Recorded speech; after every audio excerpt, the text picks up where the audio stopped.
Rebonjour Eva Oui, Roque. rebonjour Philippe, rebonjour Bertrand et rebonjour à tout le monde. On commence par vous Bertrand Chameroy, c'est votre écran de veille, vous surveillez à votre façon un programme télé des dernières 24 heures ou du week-end en l'occurrence. Qu'avez-vous regardé? Je pose la question alors que je l'ai dit. Eh bien oui, nous sommes lundi et le lundi c'est... Ravioli. Et non, on ne dit plus ça depuis 1983 Eva, le lundi c'est Denis Brognard. Débrief donc du deuxième épisode de Koh-Lanta. La semaine dernière, nous avions quitté mon chouchou François le Basque au bout du rouleau, déçu de sa pêche infructueuse, condamné à poursuivre l'aventure en caleçon après avoir perdu son maillot sur l'île. Mais Lara Fabian ne disait-elle pas « J'y crois encore, on est vivant tant qu'on est fort ». Eh bien oui, cette semaine, la chance a tourné pour François.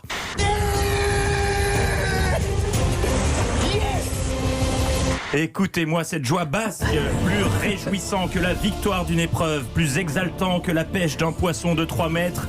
François a retrouvé son maillot de bain. Non, oui, c'est pour ça qu'il crie. Oui, comme quoi il faut toujours croire en ses rêves. Un speedo de perdu, 10 de retrouvé, victoire, mais de courte durée. Car Koh-Lanta, c'est comme une boîte de chocolat. On ne sait jamais sur quoi on va tomber. Et après celui à la praline, François a pioché celui à la cerise et au kirsch. À la fin de l'épreuve, François s'est fait mal en rejoignant ses coéquipiers pour fêter leur deuxième place. Une grosse douleur au mollet d'un coup.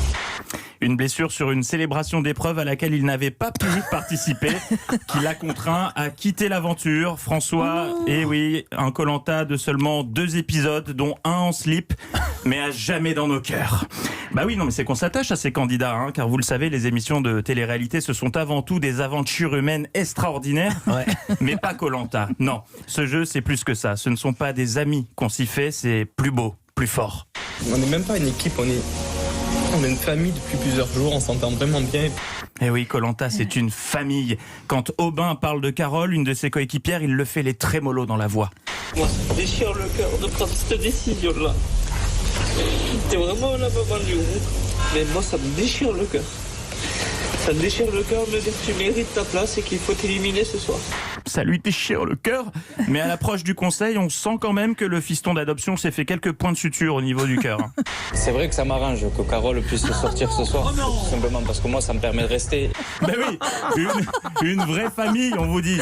Enfin, une famille à Noël, entre le fromage et la bûche, après 12 kirs et 3 bouteilles de crément. Si tu as le collier que tu te fais pas éliminer tu te feras éliminer le mois d'après. On parle pas de collier. On verra au conseil pour un peu faire le show là, on verra au conseil. J'ai pas de collier. Tu veux que je me mette à poil? Est-ce que tu veux que je me mette à poil? Oui. Carole proposait donc de se mettre à poil pour prouver qu'elle ne cachait pas de collier d'immunité sur elle. Alors, l'histoire ne dit pas si elle a mis ses menaces à exécution, mais toujours est-il qu'elle a été éliminée à l'issue du conseil. Ah, la famille, il n'y a que ça de vrai.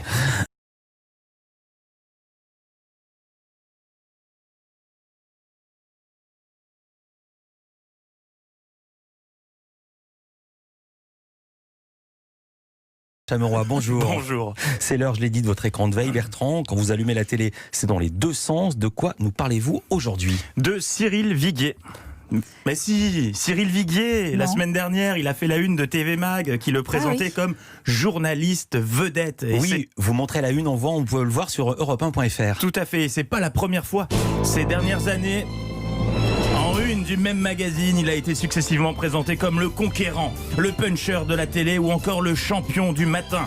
Des articles dans lesquels il se vante d'avoir interviewé Nelson Mandela, Jean-Paul II ou encore le fondateur de CNN. Et comme si ça ne suffisait pas, il explique pratiquer le MMA, cet art martial qui, je le cite, apprend l'humilité. Mais alors, bon sang, pourquoi TV Mag s'entiche de Cyril Viguier, vous demandez-vous? Eh bien tout simplement parce que ces unes n'en sont pas vraiment. Comme l'a expliqué le rédacteur en chef du magazine, il s'agit de Publi-Info, commandé et totalement indépendant du travail de la rédaction. En gros, ce sont des pubs qu'il se paie lui-même, comme les supermarchés, et qui sont agrafés par-dessus la vraie couverture. Oui. Comme une surcouverture. Exactement. Et oui, et tous les deux, demain, vous pouvez, Eva, demain, contre beaucoup d'argent. Bien sûr. Tu peux te retrouver en une de TV Mag, Eva Roque, la nouvelle Oprah Winfrey. Bref, toujours est-il que ça m'a donné envie de regarder l'émission de ce journaliste vedette biberonné à CNN. Ça s'appelle Le Grand JT des Territoires. C'est diffusé sur TV5 Monde et sur l'ensemble des chaînes TNT régionales. Le concept, Cyril Viguier lance en plateau des sujets réalisés et déjà diffusés par des rédactions régionales quelques jours ou semaines plus tôt. Un des plus emblématiques sites naturels de Bretagne, les caps d'Erquy et de Fréhel. Alors vous commencez à me connaître, j'aime bien fouiner et ce lancement n'est pas sans rappeler celui de la journaliste qui a réalisé le reportage original pour la chaîne locale bretonne TBO dont la première diffusion remonte à quelques semaines. Nous allons partir à la découverte d'un des sites les plus emblématiques de Bretagne, les caps d'Erquy et de Fréhel. Alors c'est mot pour mot la même chose et vous allez me dire oui, ça va, le mauvais esprit, Chameroy, il s'agit peut-être d'un hasard. Non, dans la vie, il n'y a pas de hasard. L'été, la faune et la flore sont à leur apogée. Je vous propose de prendre un grand bol d'air frais. L'été, la faune, la flore sont à leur apogée et je vous propose de prendre un grand bol d'air. Vous l'aurez compris, pour écrire ses lancements, Cyril Viguier, le conquérant, regarde d'un peu trop près ceux de ses collègues régionaux et c'est pareil avec la quasi-totalité des sujets qu'il lance. Cette petite chenille est à l'origine d'un passé industriel bien connu de la Loire, le travail de la soie et de la rubannerie. La chenille est à l'origine d'un passé industriel bien connu dans la Loire, le travail de la soie et de la rubannerie. Eh oui, loin de moi l'idée d'incriminer le journaliste vedette. Il s'agit peut-être d'une méthode que lui a enseignée le patron de CNN ou Jean-Paul II. Allez, c'est tout pour moi aujourd'hui. Je ne vous dis pas au revoir Philippe et Eva, mais plutôt, comme dirait Cyril Viguier... À bientôt, merci à tous et bon courage. Bon courage. Merci Bertrand, Eva. Toujours un temps d'avance. C'est quand même incroyable cette histoire. C'est assez incroyable. Mais il n'y a rien d'autre. Il n'y a que des lancements et ces sujets-là. Des lancements et des sujets. Il n'y a pas d'interview. Il y a des interviews avec les patrons de presse des journaux locaux. D'accord. Je me tourne.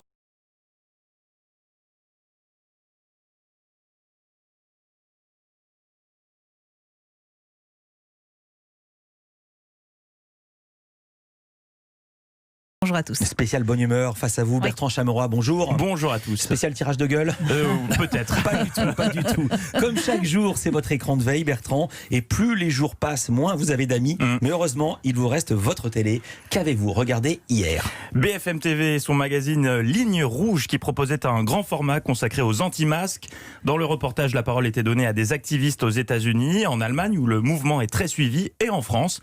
Parmi les arguments diffusés, certains sont médicaux et remettent en cause l'efficacité des masques, d'autres sont politiques et pointent du doigt les injonctions contradictoires du gouvernement sur le sujet. Et puis il y a les autres arguments. C'est pas possible, on peut pas respirer notre gaz carbonique toute la journée. C'est parce que c'est angoissant, on respire pas dedans. Et oui, évidemment, avec les masques, on ne peut pas respirer. Saluons donc une nouvelle fois notre personnel soignant masqué quotidiennement depuis des années qui pulvérise des records d'apnée. Jacques Mayol à côté, c'est ma petite cousine à la piscine municipale. Bravo à eux, bravo. Mais le témoignage qui a fait le plus de bruit, c'est celui de cette médecin généraliste anti-masque de la première heure. Alors pourquoi s'y oppose-t-elle? Réponse avec son argument qui nous offre ce qui est sans doute le combo le plus improbable depuis la création du rosé pamplemousse. Le masque, c'est un rituel des pédos sataniques. Vous savez ça? Un acte de soumission. D'accord? C'est un rituel de soumission des francs-maçons. Pédo-satanico-franc-maçonnique soumis. Il manquait véliplanchiste, cul-de-jatte et on a vu le bingo. Alors, ça peut prêter à sourire, mais cette dame sait de quoi elle parle. Je rappelle tout de même qu'elle est médecin généraliste. Ah, elle a été suspendue en août dernier pour au moins 5 mois, soit. Bon, enfin, suspendue ou pas, tel Eva Rock et son zapping du lendemain, elle a un temps d'avance. J'ai une vision globale des choses. Je ne suis pas le petit ver de terre, je suis l'aigle. Mais oui, l'aigle. Alors, je le disais, 99% du reportage donnait la parole à des anti-masques beaucoup moins caricaturaux. Alors pourquoi avoir choisi de mettre l'aigle en avant? Sûrement parce qu'elle a une très grosse communauté dans le milieu anti-masque. Elle s'est fait connaître cet été pour avoir publié sur sa page Facebook un faux certificat médical. Il a été partagé 250 fois. 250 fois. Alors, c'est plus que 12, mais c'est pas, elle n'a pas une portée énorme. Alors pourquoi BFM a-t-elle choisi de teaser son reportage à l'antenne et sur ses réseaux toute la journée avec cette dame et uniquement elle qu'on vient d'entendre? Parce que c'est plus vendeur, tout simplement. Quand tu veux vendre un film d'action, dans la bande-annonce, tu montres une explosion, pas le moment où le héros mange un yaourt aux fruits dans la cuisine. Là, c'est pareil. Allez, bonne journée à tous les pédosataniques francs-maçons qui nous écoutent. Et Philippe, cessez donc d'être soumis comme un petit ver de terre. Pensez plutôt...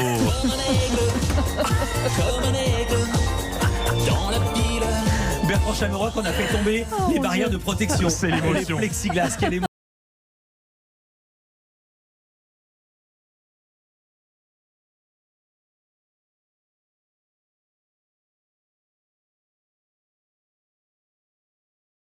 On vous a entendu dire non. Bonjour Eva Rock. Bonjour Philippe, bonjour à tous. Non, on n'est pas dissipés, on est hyper sage Vous dansiez, j'en suis fort aise. Bonjour Bertrand Chameroy. Bonjour. Comme tous les jours Bertrand, c'est l'heure de votre écran de veille. Qu'avez-vous regardé hier à la télé? J'ai regardé le 13h de TF1. Et oui, hier, entre un sujet sur la fermeture d'un commissariat qui inquiète des habitants et un autre sur les fraudes à la carte vitale, Jean-Pierre Pernaut proposait un reportage consacré à...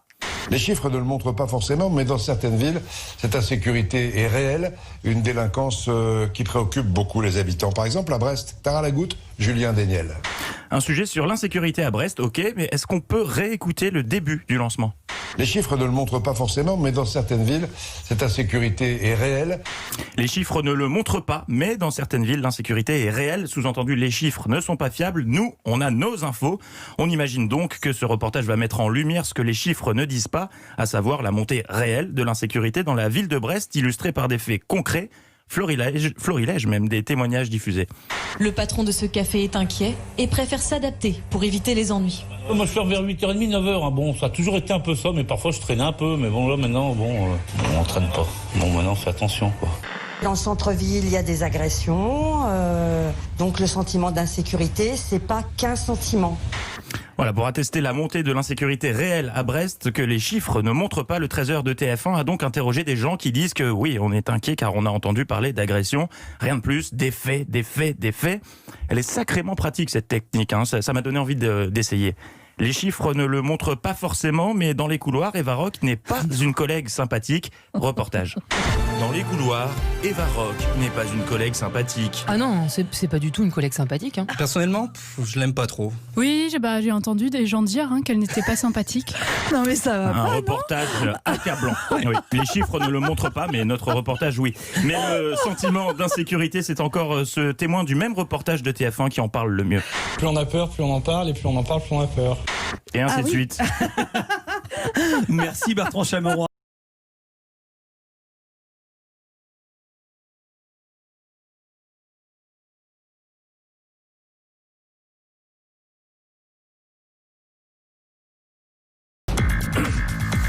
Bonjour Eva Rock. Bonjour Philippe, bonjour à tous. Bonjour Bertrand Chameroy. Bonjour.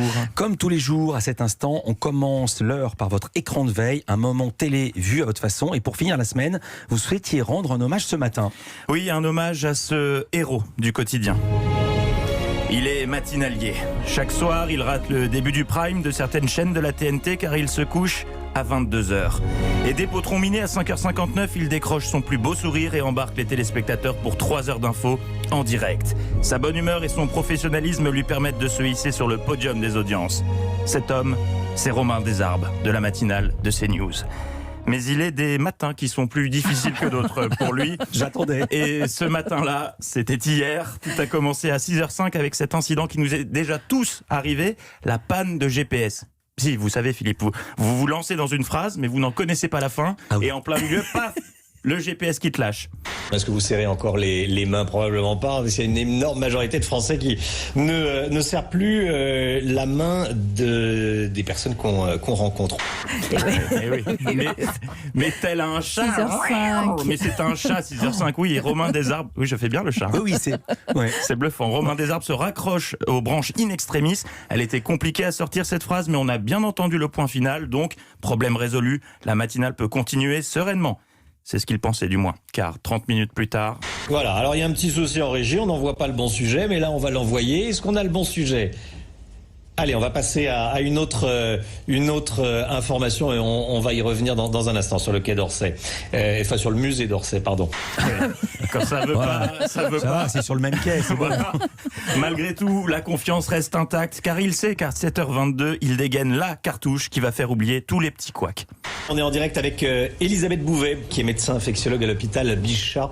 On va balayer toutes les questions qu'on se pose en ce moment sur l'épidémie de Covid. Une interview de l'infectiologue Elisabeth Bouvet qui va répondre non pas à une, mais à toutes les questions sur l'épidémie. Donc là, pensant la malédiction conjurée, il se lance. Déjà sur ce qui se passe chez vous, dans votre service, à l'hôpital Bichat, qu'est-ce que vous pouvez observer? Malheureusement, le répit aura duré exactement 6 secondes. Écoutez, moi je suis plus tellement à Bichat en ce moment, c'est pour ça que je pense que je n'ai pas tellement d'informations. Non mais là, c'est pas possible. Le sort s'acharne. D'abord la panne de GPS, puis le sujet qui part pas, et maintenant l'invité censé répondre à toutes les questions explique qu'elle n'a pas tellement d'infos car elle n'est plus trop à Bichat. C'est BFM qui a fait de la magie noire, je vois pas d'autre explication. C'est ça. Mais là où bon nombre de ses confrères auraient paniqué, Romain Desarbes ne s'est pas démonté. Elle a pas trop d'infos ? Soit. Moi j'avais préparé mes questions, donc je vais les lui poser, merde. Quelles peuvent être les mesures difficiles que le gouvernement va devoir prendre selon le conseil scientifique? Est-ce que vous en avez une idée? Écoutez, moi je ne suis pas en position de prendre des décisions de cet ordre. Bon, définitivement, il y a des jours avec et des jours sans. La matinée noire. Quoi qu'il en soit, bravo à lui pour sa ténacité. L'heure du répit a sonné, il peut enfin souffler, car comme le disait Laurie, ça y est, c'est le week-end. Merci beaucoup Bertrand.